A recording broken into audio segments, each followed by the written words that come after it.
Good evening, parents, carers and young gentlemen of Waverley College. Thank you for attending this evening, where you will hear information about key Year 10 wellbeing issues from our college psychologist, Mr. Greg Cameron. I will then introduce you to the subject selection process this year, and we will finish with a guest speaker from the Association of Independent Schools, Miss Carol Amarin, who will provide important information on HSC pathways and post-school options. Firstly, I would like to introduce you to the first speaker of the evening, Mr. Greg Cameron, college psychologist, who will present on some key information in the world of Year 10 wellbeing.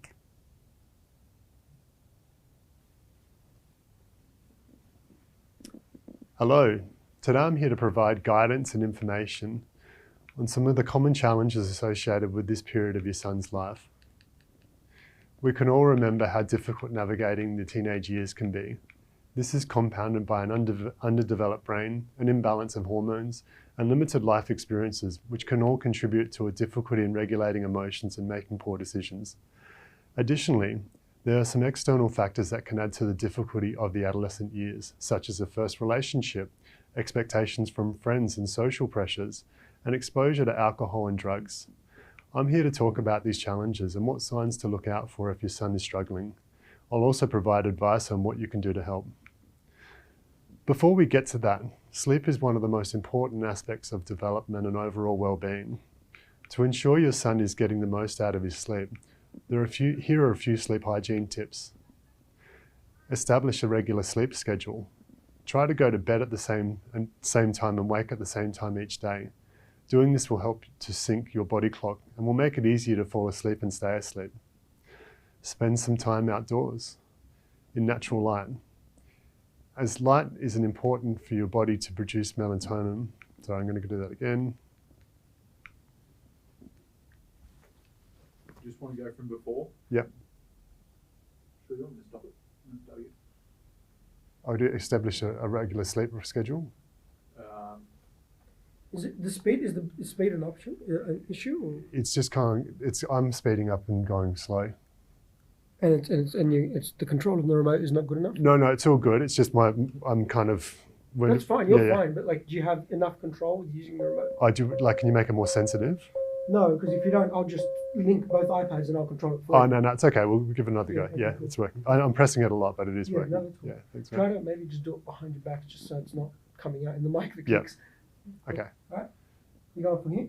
Yep. You ready? Before we get to that, sleep is one of the most important aspects of development and overall well-being.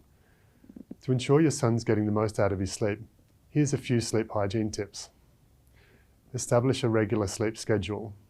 Try to go to bed and wake up at the same time each day. Doing this will help to sync your body clock and make it easier to fall asleep and stay asleep.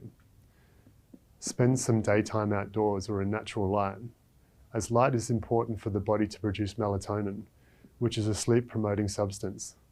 Sunlight early in the day is particularly helpful in synchronizing your body clock.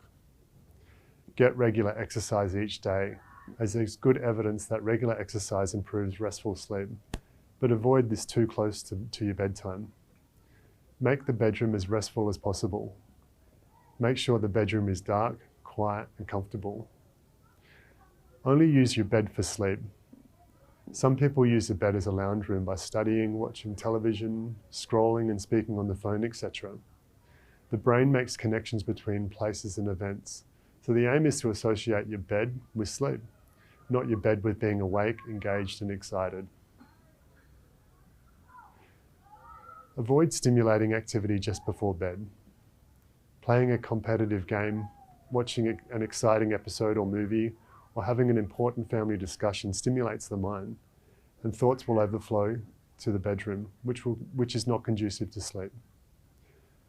Avoid caffeine, including coffee and energy drinks, at least 6 to 8 hours before your bedtime.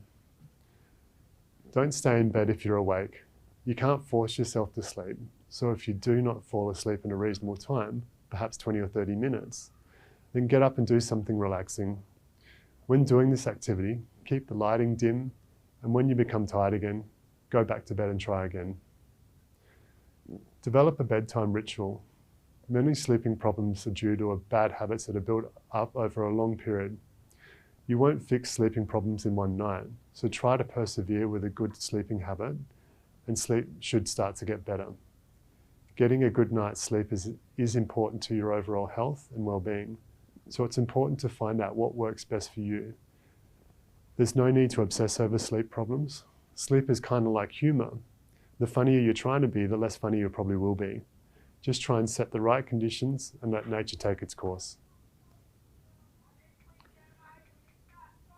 The teenage years are typically a period of experimentation, regardless of parenting skills and influence. With social circles expanding, autonomy increasing, and teens having a greater access to money through part-time employment, experimenting in grade 10 can also mean exposure to alcohol and drugs. A positive finding from a study that looked at Australian secondary college students in 2017 is that the prevalence of alcohol consumption, smoking, and other drugs has been declining in young people aged 12 to 17 years old. Despite this, use of alcohol and drugs is still an ongoing widespread issue, with alcohol, cannabis, and tobacco being found as the 3 most commonly used drugs among young people in Australia. According to a national drug survey in 2013 of Australians aged 12 to 17, 72.3% were choosing not to drink, but 8.7% had more than 4 standard drinks at least once in a month. Around 1 in 6 had tried cannabis. 3% had tried amphetamines. 3% had tried ecstasy. 1.9% of 12 to 17-year-olds who had taken cocaine had only used it once or twice. With it likely that your son will at some point be exposed to drugs and alcohol, it is important to be aware of some common signs they may be struggling with substance use, which may include poor hygiene or a change in appearance, glazed or bloodshot eyes, or avoiding eye contact altogether, pupils larger or smaller than usual, paranoia, irritability, anxiety, fidgeting, changes in mood or attitude, difficulty staying on task, staying focused, isolating from others, damaging relationships with family or friends, extremely tired or extremely hyperactive. Not every relationship lasts forever. In fact, statistically speaking, most teenage relationships don't. It is normal for teenagers to have a number of short-lived relationships as they go through puberty and discover more about their emotions, their needs, and other people's imperfections. Teenagers have as much to learn from breakups as they do from having relationships. When a breakup occurs, your son is likely to be confused and upset. He may not have seen it coming or may not understand what happened or why. This is a part of their life that they have loved and it's ended, and they will be grieving for some time. You can help them through this by supporting them and validating their emotional pain and negative feelings, giving them guidance on what comes next, and showing them how to handle a breakup respectively. You can't take their pain away from them, but you can help them develop resilience and understanding. Getting over a breakup takes time, and how long is different for everybody. If it has been several weeks and they're still not getting over their feelings, or they have persistent low mood and disengagement from their friends and their family, it may be time to get additional help. I'll cover some further signs to look out for in the next section on stress, as heartbreak often presents the same as stress.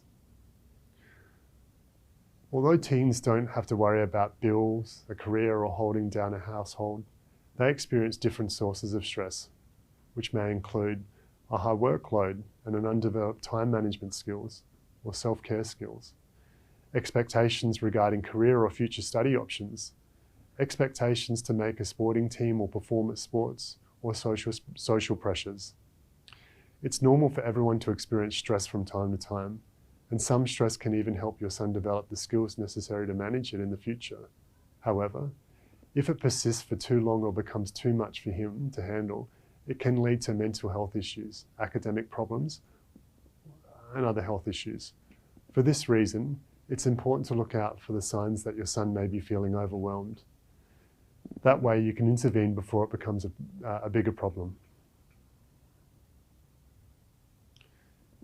If your son is stressed, you might see some of the following changes. Not wanting to take part in activities he usually enjoys, refusing to go to school, seems nervous or anxious, eats more comfort food than usual or eats less altogether, behaves aggressively, acting irresponsibly, isolating himself or damaging relationships. If your son is stressed, you may also see changes in child's emotions and cognitions. For example, your child might be cranky, moody, cry or feel sad, down or hopeless, feel that nothing is going right, or have emotional ups and downs for no obvious reason. They might find it hard to relax or switch off. They might have concentration difficulties, have trouble remembering things or organizing, planning or making decisions. You often hear stressed out teens use a lot of negative talk. For example, a teen may say things like, "No one likes me," or "Nothing ever seems to go right." Although it's normal for teens to have these comments, sometimes, if you're hearing them too often, it's likely a sign of stress. Adolescence can be an emotional roller coaster with many obstacles and challenges. And it can be hard to know where to start with supporting your son through this. With regards to drugs and alcohol, in the first instance, the best thing to do is simply be aware. And if you suspect any concerns, then have a conversation with your son about this. Have the conversation in a non-judgmental way so that they feel safe in speaking with you about it. And try to understand their thoughts and feelings. Shame will cause your son to recoil and retreat. Set clear, realistic boundaries and expectations regarding drug and alcohol use. But keep in mind that at this age, your son is likely to be exposed to alcohol and drugs to a lesser extent. Be positive with the conversation and point out real-life examples. If you're looking for additional support, then tap into other parents in your network, as there's a lot of shared knowledge in the community, and people are often happy to share this knowledge and support. Two other resources that you can engage in is Relationships Australia, that offer counselling and parenting courses, and Parentline New South Wales, that offer counselling services and support and advice. You or your son can also contact Beyond Blue, Kids Helpline, and as always, for any emergency. Sorry, I've got to do that again. Can we take that back?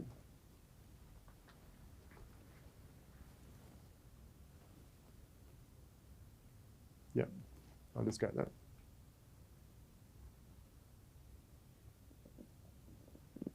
You or your son can contact Beyond Blue and Kids Helpline, and there's always, for any emergency or any imminent risk, just call emergency services on 000. We have 3 psychologists based in the senior school that can provide support. Myself, Samantha Jessen, and Olivia Stelling. You can find their details on the slide here. Please make note that we work in an allocated housing system that you can see now on your screen. There's a number of ways that referrals can be made to us. There's a number of ways that referrals can be made to us. Your son can drop in and see us or send us an email. We are located next to the health centre. You are welcome to speak to us directly about your concerns. Please note, however, that therapy works better if your son is willing to engage with a psychologist. They may feel belittled or betrayed if you decide not to include them in this process. Heads of house can also refer to us, so just speak to your child's heads of house and they can facilitate a meeting with us. This brings me to the end of my portion of the presentation, and thank you for listening.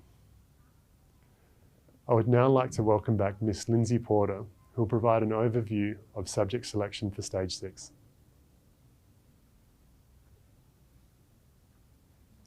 Thank you, Mr. Cameron. Year 10 is such a crucial year as students embark on a journey of self-reflection, goal setting, and start the process of making some very important decisions about their future. It is so important that we do this together and walk with these young gentlemen as they embark on this journey with the support of their teachers and parents. It's also important that students and parents are as informed as possible when making decisions about Stage 6 patterns of study. Therefore, the aim of this evening is to share the activities, sessions and support systems that we have in place throughout the year to share relevant and current information about post-school opportunities, not to push an agenda, and to dispel some of the big myths. The biggest set of decisions that Year 10 students make this year surrounds subject selection for Stage 6 HSC courses. The largest indicator of Year 11 and 12 performance is Year 10 performance. So to this end, gentlemen, you should already be starting to consider your strengths and targets that you considered with your wellbeing mentor when you set your Term 1 SMART goals in your diary. You will already know about the subjects that you feel confident with and are passionate about. And to assist you in reviewing your goals, we have published the subject requirements document that has been emailed to you and your parents or carers with the information about this evening. We are giving these to you and your parents as early as possible in the year to be really transparent about what you will need to demonstrate to study the range of subjects that the college offers. There is one reason alone that we set these requirements. It's to ensure that you are sitting the courses that are best suited to your ability, talent, and most important of all, passions. There's no other agenda than your well-being and to ensure that you are challenged at the most appropriate level. So I challenge you to talk to your parents about your goals and the subjects that you are interested in after this session. I challenge you to talk through with your parents how you feel about the subject requirements in your areas of interest. And I challenge you to reflect on your Year 9 Semester 2 report and consider how well you are planning and studying for your first set of assessment tasks leading up to the end of Term 1 and your Term 1 tasks. So what does the college offer to support you through this process? Well, you will have multiple sources of data to assist with making decisions. And this is to ensure that we are pooling the widest range of information as we possibly can. This information includes assessment task results, which are published in real time on Canvas, and these results will provide immediate data and feedback on your performance throughout the year. Parents and carers, there is an article in last week's Narunga outlining how you can become an observer of your son's Canvas page. So you can note when he is receiving assessment task notifications, and you can access his marks, and if there's feedback online, you can access that in real time. We also ensure that Semester 1 reports are published prior to the subject selection final submission date, and this ensures parents and students have as much data as possible when making decisions. Parent-teacher-student interviews in Term 2 in Week 1 and Term 3 in Week 2 are also prior to that deadline for that final submission. And you sat your Year 10 career profile testing last week, and you will sit your Year 10 Orwell testing next term. Both of these events provide valuable information on recommended patterns of study, potential career paths, and should be considered in conjunction with the Semester 1 results alongside the subject requirements booklet. Tonight we will provide valuable information about different HSC pathways, and in Term 2 we organise that all heads of departments speak to our students during their Wednesday morning careers and wellbeing period, and this culminates in an evening towards the end of Term 2 where we gather again, parents and students, to go through the specific subjects with both the curriculum team and the heads of department. We also offer a range of activities, guest speakers, workshops and information sessions in the Year 10 Careers and Wellbeing programme on a Wednesday morning, once a fortnight, where students are provided with multiple opportunities and resources throughout the year to find out about careers resources, who they are as leaders via the Big Brother Little Brother sessions with Year 5 students, study skills with Elevate, the Study Sensei and time management sessions. And there are also some wonderful guest speakers who work with the students on respectful relationships, turning up the talk, and winning edge strategies. As mentioned in Term 2, the process of subject selection begins with head of department presentations to students mid-term and the evening for both parents and students at the end of Term 2. Earlier, I mentioned HSC patterns of study. So what do I mean by this? Well, the two main choices are HSC plus ATAR and HSC plus Vocational. Students and parents on the whole tend to know a bit more about the ATAR pathway, which is the ranking that students use for university applications. And our guest speaker later this evening is here to provide information on how to sift through the options and what a vocational pathway means if you go down that path.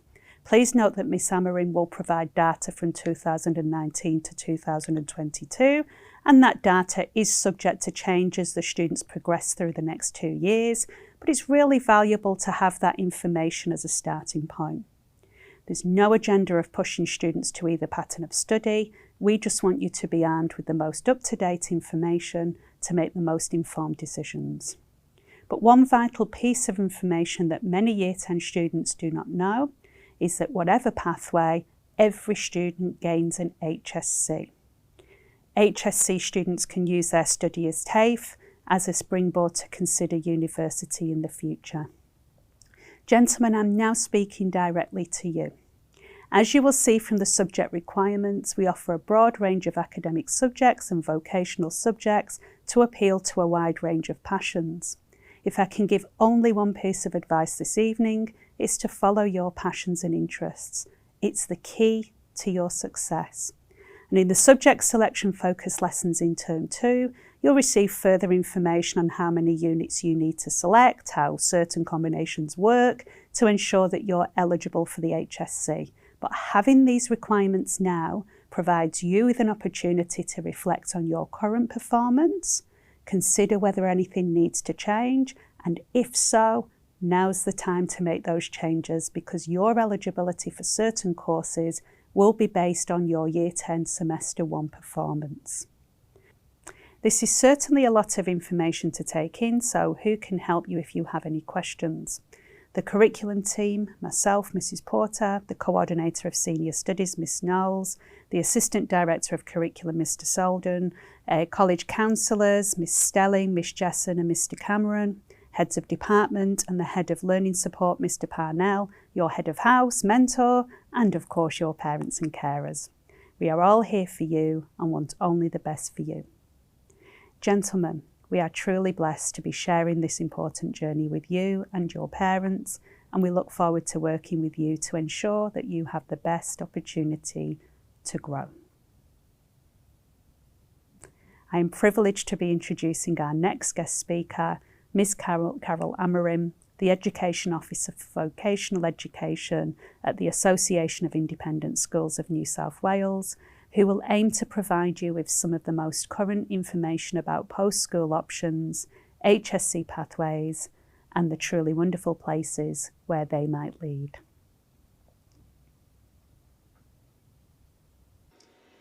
Thank you so much for the invitation to talk to you this evening and share this journey. I just want to give you some background into what really has led me to be here and sharing this part of your son's journey with you, in the sense that 6 years ago, I started this journey with my own daughter, and I found myself giving advice to her, and I started questioning how accurate was the information I was giving her. Was it based on my own personal experiences or just assumptions? So when I started to delve a little bit deeper, I actually found out I was giving some inaccurate advice, and I really had to investigate things a little bit further. So I felt I was giving her a true and honest view of what work and employment might look like post-university, because that was the pathway she wanted to do. And then I did it again with my son 3 years ago, and he wanted to take a very different pathway. He preferred a vocational pathway. And my own personal journey has been a university pathway for an undergraduate and a postgraduate degree. And then it wasn't well into my teaching degree that I actually got to experience for the first time a vocational pathway. And it most certainly opened up a new world to me in terms of how we learn and how we assess. So young men, you're being asked quite a bit about what subjects are you interested in doing, perhaps what you might want to do when you finish school. And I have to say that with my own kids, sometimes I actually got a little bit annoyed by it. Even though they knew people were coming from a good place, they actually found that Sometimes they just didn't know the answer and they didn't know how to respond. And that's not unusual, and it's okay not to know.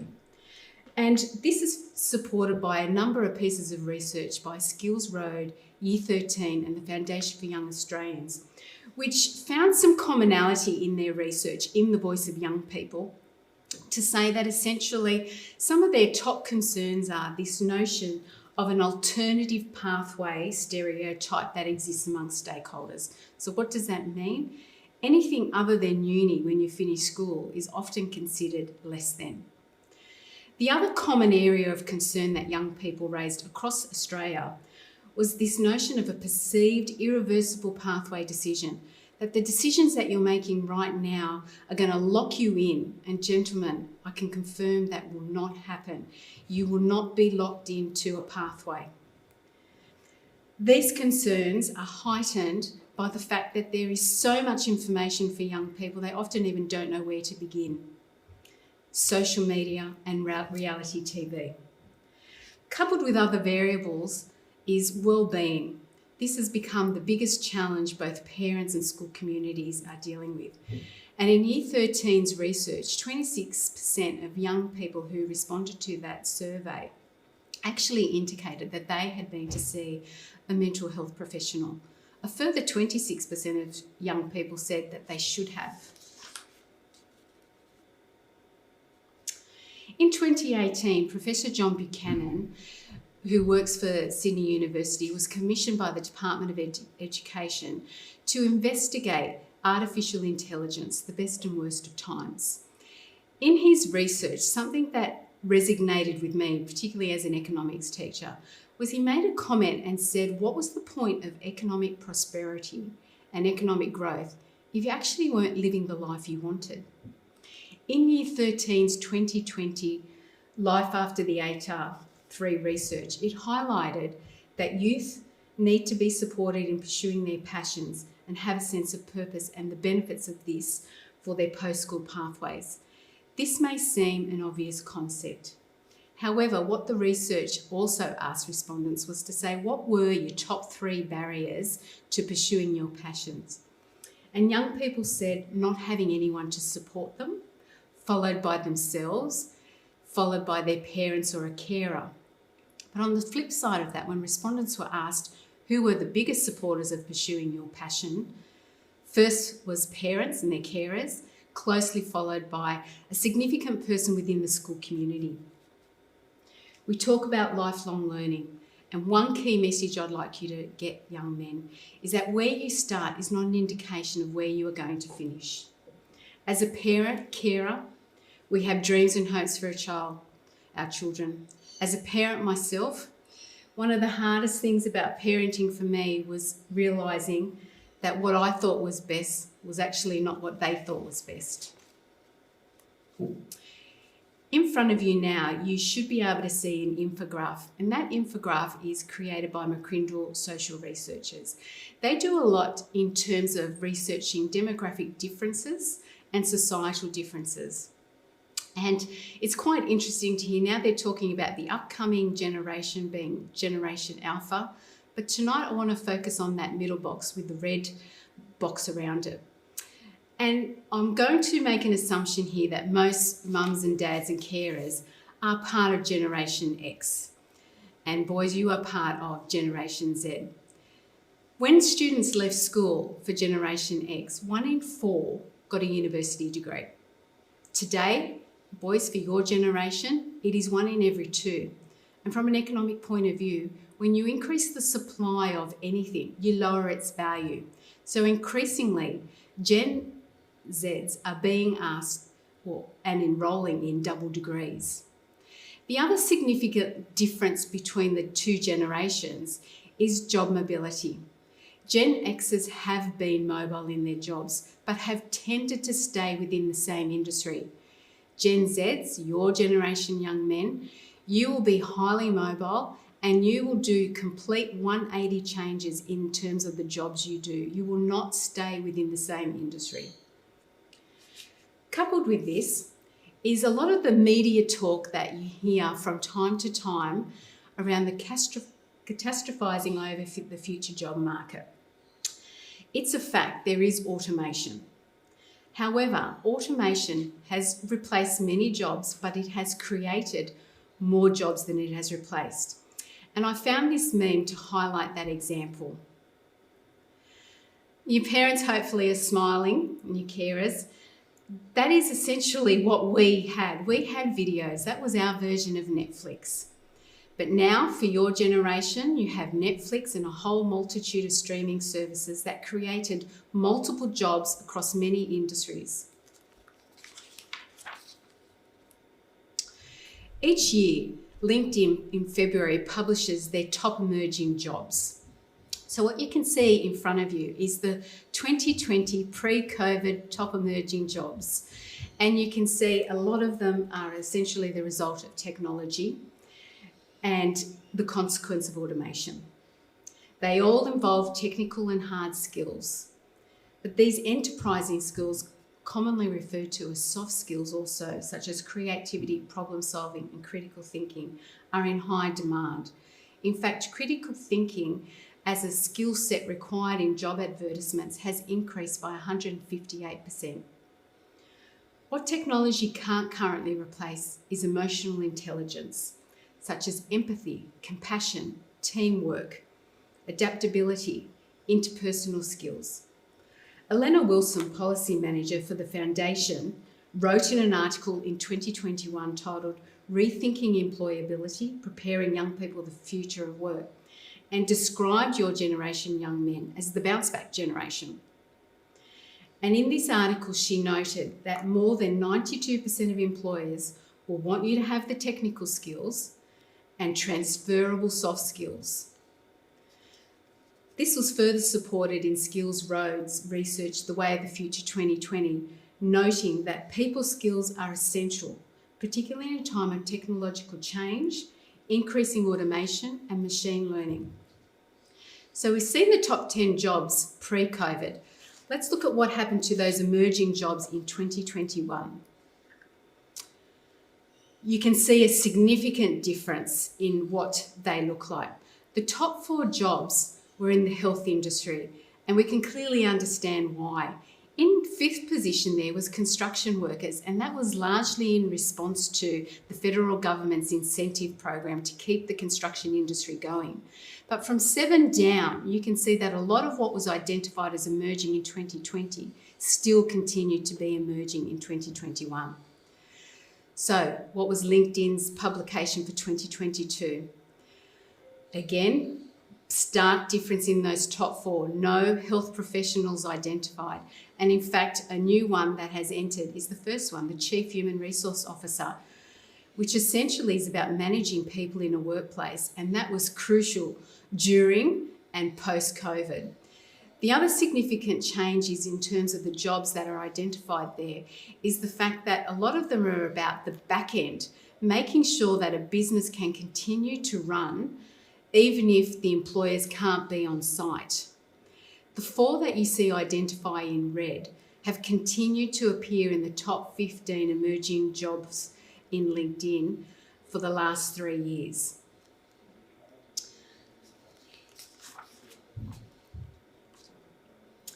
Students, through a number of the research items I've already identified, have listed their 4 top sources of careers advice. Number 1, their parents, 2, the internet, 3, their friends, and in 4th place, the careers advisor.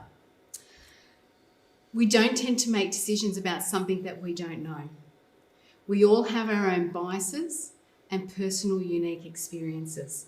Therefore, not all pathways are understood equally. And that is reflected on the slide where you can see data collected from Year 13's research that essentially indicates that young people have a much better understanding about a university pathway post-school than a vocational pathway. And 2/3 of young people indicated that there was a clear expectation that they thought their parents wanted them to go to university. So, young men, I strongly encourage you to be proactive about looking at what the future might be for you. Things are changing, and it's not a bad place to start right now while you are considering what subjects you'd like to do for Year 11 and 12. I mentioned earlier that one of the stresses that are often put on young people in terms of researching is the fact that there is so much information. The site that you can see in front of you is an Australian government website, and it's not a bad place to start. And what it is you can do a careers quiz. It will, based on your responses, it will provide you some suggested careers that you can start to explore, or you might just explore. So I took a look at the aviation industry, and what it does is it identifies all the associated jobs that relate to that industry. You can click on a particular job to find out a lot more detail, where it will provide you what the nature of that job is, pathways or study into that role, and what wage growth is looking like. In 2021, the Careers Department published a report called Student Intention versus Industry Demand.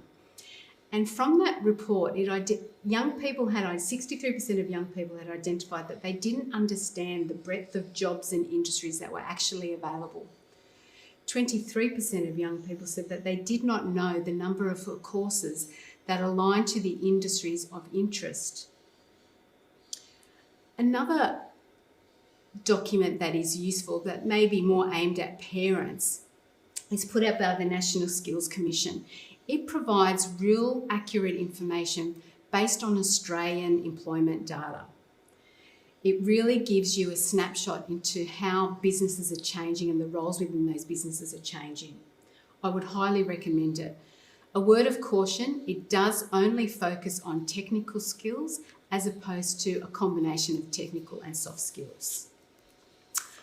Another website that might be useful and is a little bit different was created by the University of New England, and it is a predictor of workplace changes. Now, as with all predictors, they can't be 100% accurate, and by all means, they do not factor in a 100-year event like a pandemic. So please be mindful when you're looking, but it will give you a bit of a snapshot.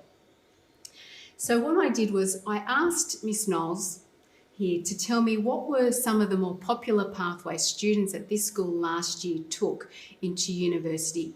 And some of the degrees that were more popular than others was business and commerce, engineering, media and communication, sport and exercise science, construction management, and psychology. So if you're going to use this site, you need to be a little bit specific. You just can't put engineering. You do need to state what type of engineering. So if we have a look, you can see that there's civil engineering. It will tell you how often the job tasks are changing. It'll give you a snapshot in terms of qualifications required. You can find some information out there about communication manager. You can see within those two fields there is a great degree of change that is taking place. But if you look at a clinical psychologist, there is change, but less when you consider between civil engineering and communications manager. In the Careers Department, Student Intention versus Industry Demand, in their research, it did highlight the fact that there can be a discrepancy between what students actually wanted to do post-school and what industry would like. And when you look at that chart that's just come on your screen, you can see that in the top two, students that are expressing a clear interest in those two industries, and employers are wanting employees in that industry. Whereas in the bottom two, there is a clear demand between what industry wants, and yet there is a lack of interest in those particular industries. So from time to time, there can be a misalignment, and this is where we find ourselves in some industry where we actually have a skill shortage. Okay, the Australian Tertiary Admissions Rank, commonly referred to as the ATAR. It can actually make you feel sick in your stomach sometimes when you hear that, because you're nervous about the unknown. And for parents, that can be the same, or perhaps they've lived through that journey with an older sibling and, they know the road ahead that is coming. So I want to make a few points and put those forward to you and dispel a few myths around the ATAR. So the ATAR is a rank. It is not a mark. It indicates a student's performance against their peers. Its sole purpose is to facilitate entry into undergraduate university courses. The ATAR is a profile of achievement on a limited number of tasks for a set period of time. The former New South Wales Department of Education Secretary, Mr. Mark Scott, who is now the Vice-Chancellor of Sydney University, and Tommy Linares, Chair of NESA, acknowledged the relentless pressure and all-focused attention on the ATAR and described the ATAR as a straitjacket around our young people. 76% of young people do not believe the ATAR reflects their academic ability. You cannot waste an ATAR. If you score an ATAR of 99.95 and choose to study a course that has an ATAR requirement of 80, because it's your top choice, go with it. Scoring a high ATAR simply means you have more course offerings to choose from. The ATAR has a place for some, but is it for everyone? You know your son, your teachers know your son. The subjects you choose should be those you enjoy and reflect your interests and your passions, and that you will ultimately succeed in. Notre Dame University, for example, will use an ATAR as entry, but they will also interview any student who has completed a Certificate 3 to see if they are suitable for the rigour of academic life. Just under 50% of students who were admitted into the University of Sydney in 2021 did so solely based on an ATAR.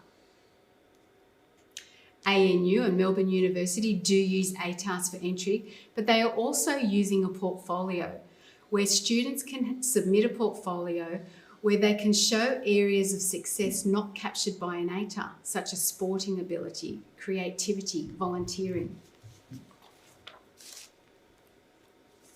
In front of you, there is an image of Brandon Jack. He is a former Sydney Swans player, and he wrote an opinion piece in 2019, and it still continues to be a pertinent conversation. So I am going to read a small snippet from that article and hope that some of those words resonate with you young men.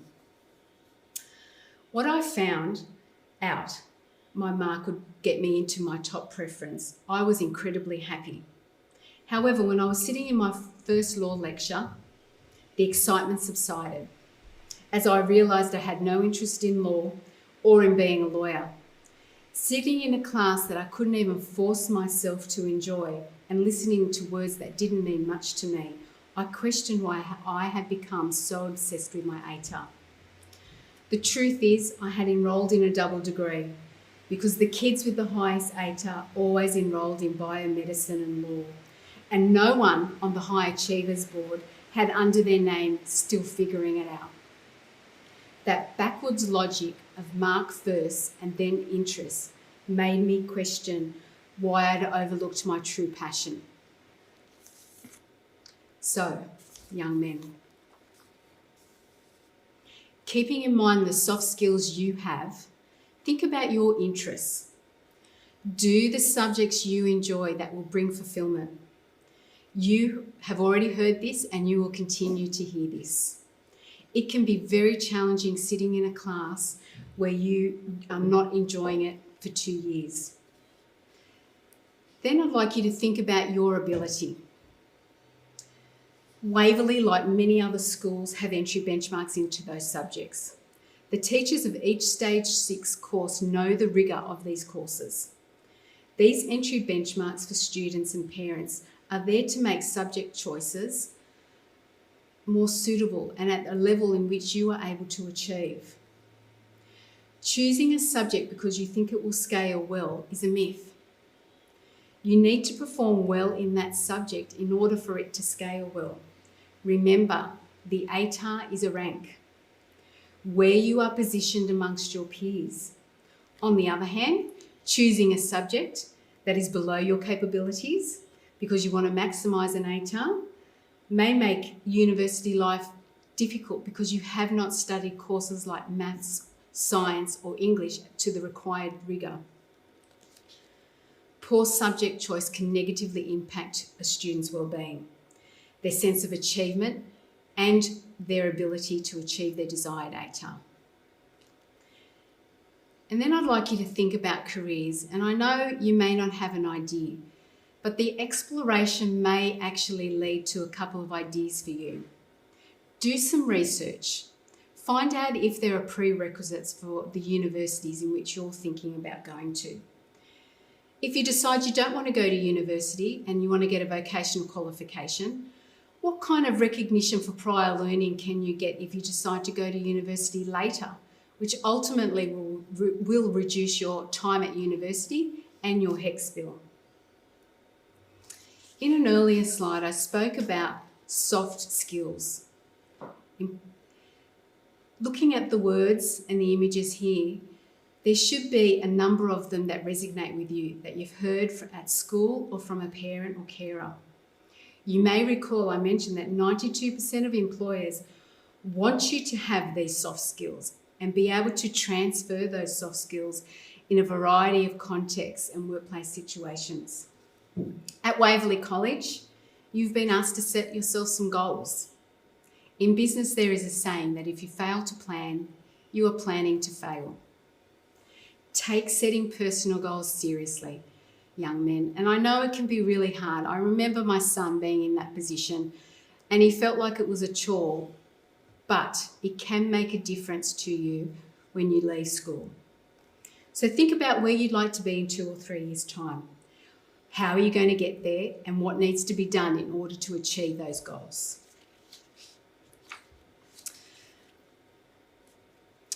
Okay, the reality, the jobs. Now, the slide that you see before you has data that was obtained from 2016. And essentially, it says that graduate employment rates within the first 4 months are slightly lower than graduate employment rates for apprentices and trainees. That still continues to be the case. In 2019, the full-time employment rate 4 months post-university graduation did rise to 72%. However, in 2020 it fell, and then again it fell in 2021. In 2019, the full-time employment rate for apprentices and trainees improved to almost 88%. Now, keeping in mind that out of that 88%, only 43% remained with their employer. So the vast majority did their apprenticeship and traineeship, finished with that employer and sought employment elsewhere. So why do we see this situation where it's not relatively equal in terms of employment outcomes, regardless of the pathway a student has taken? There's a number of reasons, but I'm only going to mention 4 of those. One was the removal of caps on places for university and making a much more flexible entry into university. Universities have become the default pathway when students finish school. The casualisation of the workplace has meant full-time employment post-school has been more challenging. And the other factor there is the automation of entry-level jobs for university graduates. Some private universities do have a higher employment outcome. They do cost more to attend. However, they do tend to have an employment outcome even before completion of their university course of over 90%. Which universities are those? Some examples include Torrens University and Southern Cross University. At a federal level, COHAG has recognised this problem, and so have the G8 of the Universities of Australia. Unis are looking at a blended approach between university and TAFE, and this was recently recognised in the Shergold and Gonski review of the New South Wales curriculum. And in response to that, the New South Wales Government is currently constructing 2 New South Wales Institute of Applied Technology campuses where they will combine university and TAFE experience, and they will finish with a university degree. The federal government announced changes to the university funding model in 2019, where 40% of funding for universities will now be based on employment outcomes post-graduation within 6 months. Now, in contrast, if we're looking at a vocational pathway, 6% of employers in New South Wales who advertise for apprenticeship received no applications. This did improve in 2020 in response to the mass job loss across a number of other industries. However, it still continues to be a concern for employers in New South Wales. Okay, the money shot, which was initially a shot that I found very confronting when I was doing this with my daughter. And even this year, I was confronted when I was looking at differences in HECS rates for a Bachelor of Arts, because in the past it's pretty much been fairly consistent across universities. But this time around, when I was doing research for this presentation, I went and had a look at the University of New South Wales and Sydney University. You can see a stark difference between the HECS rates per year. So the lower HECS rate there is for the University of New South Wales, and the higher HECS rate there is for the University of Sydney. So when we're looking at the carpentry and apprentice wage there, that is based on a general classification. It assumes that the apprentice has completed Year 12. And I know those incomes, young men, don't look necessarily appealing, but you've got to remember, whilst you're earning, you're learning, and the government picks up the cost of your education. And over a 4-year period, you have potentially earned up to $141,000 plus super. And it doesn't include those side jobs that you will start to do when you're a 3rd year or 4th year apprentice. On the flip side of that, a student who decides to go to university will be incurring HECS debt. Now, some people are in a position to pay for that up front and others are not. And therefore you accrue that debt and you pay it back slowly once you start earning a certain amount of income. But if we take the Bachelor of Arts, where we know that that has one of the lowest employment outcomes post-graduation, and if we look at that 4-year period, the amount of debt that a student could have incurred ranges from just over $32,000 to $57,500. But remember, where you start is not always necessarily where you're going to finish. In Year 13's research, 51% of respondents saw an apprenticeship as a pathway to employment. 23% saw it as an educational pathway, and yet 26% of young people would never even give that pathway a consideration. In 2020, the federal government announced that HECS fee structures would change and be more aligned with job shortages. As a result, humanity arts degrees, HECS rose by 113%. Law degrees increased by 28%, whereas health, maths, medicine, dentistry, veterinary science fell by up to 59%. Again, where you start isn't always an indication of where you finish. You may decide to take a vocational pathway post-school, but that articulates into a pathway straight into university into degrees of project managing and engineering. You'll get credit for your Certificate 3 and you will also lower your HECS bill. Right, just to dispel a few myths, and I'm going to assume that for many parents when you were at school, vocational education wasn't even a subject choice that you could choose, so it may be a little bit unknown to you. One of the myths is that vocational education is all about trades. Well, I'd like you to take a moment and think about some of the interactions you've had in terms of purchasing or using a good and service in the last month. Have you been to a barber? Have you had a sports trainer or fitness instructor? Have you watched an animated movie or meme? Have you needed a bookkeeper? Have you needed a telecommunications technician in your home? Have you used public transport? Have you had a steak or vegan burger? Ate some chocolate? Bought some bread or milk? All these goods and services are aligned to the vocational sector. All involve non-trade qualifications, and no doubt you would agree some of those are very essential. Myth number 2, that vocational education is for students who are not good at school. Now, those courses there that you see listed are all offered here at Waverley College, and I would have no doubt that any parent whose son received one of those ATARs, you'd be cheering. You can do well if you do a vocational course at school, but like any other course, you need to work hard. 45% of students in 2021 did a VET course for employment reasons, while 30% did it for further study and about a quarter of secondary students did it for personal development. 45% of students in secondary schools across the state include their vocational course as part of their ATAR.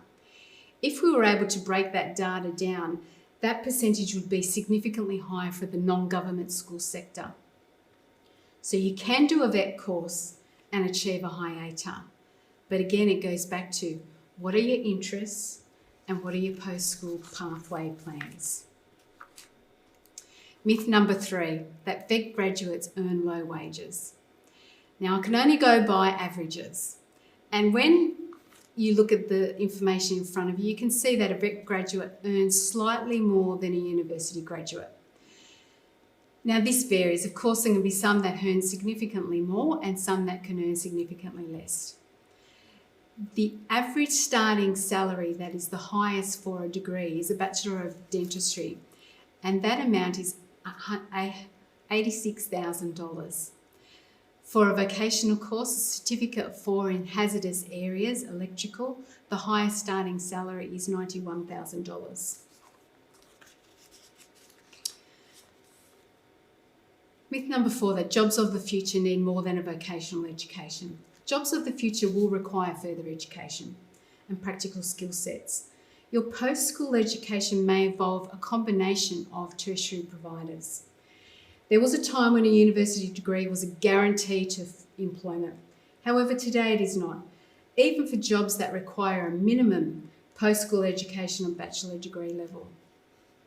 9 out of the top 10 occupations expected to grow in Australia do have a vocational pathway.